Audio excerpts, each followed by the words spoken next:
आज आपण एकदम सोप्या पद्धतीने कैरीचं पन्हं बनवणार आहोत. रंग सुरेख आलेला आहे. अशा पद्धतीने स्टोअर करून ठेवायचं. बरं 2 मिनिटामध्ये पाहुण्यांना तयार होतं बरं का. त्यासाठी काय करायचं आहे, कच्च्या कैऱ्या घ्यायच्या आहेत आणि वाफवून घ्यायच्या आहेत. 15 मिनिटं मी त्या वाफवून घेते. 15 मिनिटानंतर आपण पाहूयात रंग बदललेला आहे. छान अशा वाफवून झालेल्या आहेत. थंड करून घेऊयात. थंड झाल्यानंतर या कैरीचा सगळा गर आपण काढून घेणार आहोत. त्यासाठी देठाकडचा भाग काढून टाकूया. त्यानंतर संपूर्ण गर आपण काढून घ्यायचा आहे. हे बघा अशा पद्धतीने संपूर्ण गर इथे मी काढून घेत आहे. आता गुळाचं प्रमाण कसं, तर कैरी खूप आंबट असेल तर दुप्पट प्रमाण घ्यायचं. आता इथे 1 वाटी गर आहे. कैरी थोडीशी कमी आंबट आहे. त्यामुळे इथे मी 1.5 वाटी गूळ घालणार आहे.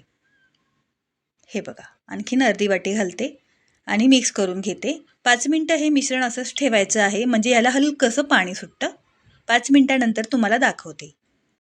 5 मिनिटं झालेली आहेत. त्यामध्ये केशर भिजवलेलं पाणी घालायचं आहे, म्हणजे रंग सुरेख येतो. अर्धा चमचा मीठ आणि वेलची पावडर घालायची आहे.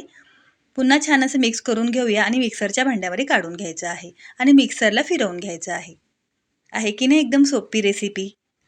आता हे मिक्सरला फिरवून झालेलं आहे. तुम्ही बघू शकता रंग अगदी सुरेख आलेला आहे. कैरीचं पन्हं कोणी म्हणणारच नाही.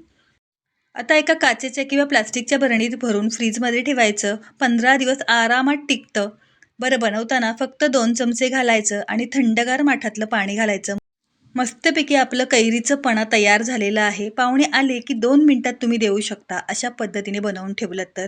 आणि अशाच साध्या सोप्या रेसिपीसाठी चॅनलला लाईक करा, शेअर करा, फॉलो करा आणि अशीच एखादी साधी सोपी रेसिपी बघायची असेल तर खालील छोट्या त्रिकोणावर क्लिक करा. पुन्हा भेटूया. धन्यवाद.